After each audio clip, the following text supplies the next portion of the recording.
Hello everyone. This video is going to be a very important video because the CFA Institute has announced some path-breaking changes to its CFA course. Now let me tell you, I must have answered over thousands of inquiry calls, and the common question that is asked by students is, "Sir, after doing CFA, will we get a good job?" This is the common concern of all the students. And naturally so, because if you are investing so much time and efforts into a particular course, you should be able to get sufficient rewards as well. CFA Institute is well aware of this and takes active steps to reform the course.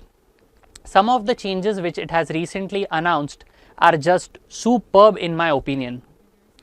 I have mentioned all the changes in brief and I will be explaining one by one in brief.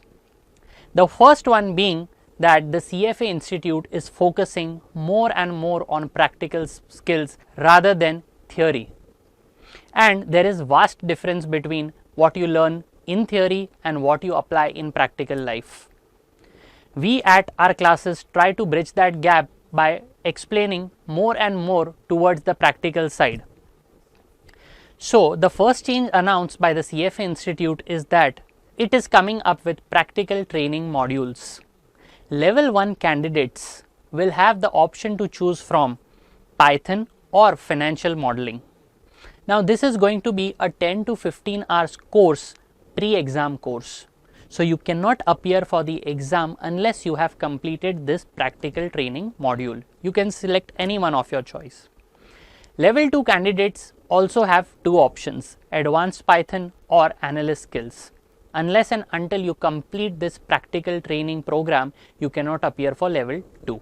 Now the reason why the CFA Institute has brought this into practice is, think about it, if you are hiring someone, in fact let me talk to you about my own example. I was hiring someone to work under me and I specifically wanted a candidate who requires least amount of training and should know things by himself or herself, or should have the ability to grasp things quickly, so that it reduces my efforts in training that candidate.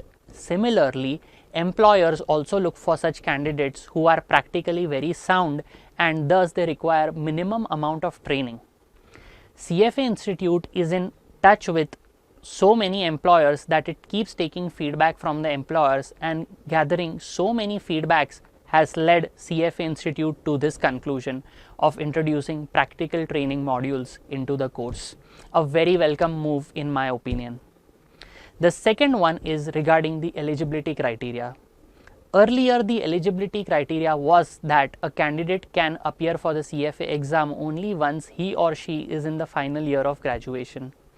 Now the CFA Institute has made this a bit lenient and has allowed even second year graduates to appear for the CFA exam, for the level 1 exam. So even if you have not completed second year graduation, you can still appear for the level 1 exam. Please note however that level 2 exam can be appeared only after completion of graduation. You can register for level 2 before graduation, but exam can be given only once you have the graduation certificate in hand. The third change brought about by the CFA Institute is that a lot of candidates were asking for more and more practical resources, more and more practice questions. So now CFA Institute is coming up with 1000 additional practice questions and 6 additional mocks. This is a package worth $299, so approximately close to 25,000 Indian rupees. This is optional. If you want to purchase it, you may purchase it or you may avoid it. It's completely up to you. And the fourth and the final change brought about by the institute is, in level 3, CFA Institute is going to introduce specialization topics ranging from portfolio management to private markets to private wealth. Candidates can choose any one and specialize in that area of their choice. All these 4 changes are superb in my opinion, and this is going to add a lot of value to the CFA qualification. Anyway, in our experience, we are seeing a lot of candidates sign up for the CFA course. This is just going to benefit all of them, and with this, the registrations for the CFA course are expected to increase. Well done CFA Institute. And the last and the most important point to note is that these changes are going to be applicable from February 2024. And if any of my students is watching this video and is appearing for any of the exams from May 2023 to November 2023, please note these changes are not applicable for you. These changes are only applicable to those candidates appearing from February 2024 onwards. If you have any questions, please feel free to message us on the given number. You can alternatively ask your doubts in the comment section. We would be more than happy to help you. If you want to know more about the CFA course and what it is all about, do message us on the given number and we shall be more than happy to help you. Thank you so much for watching the video. Please do share it with a friend as well who would find this useful.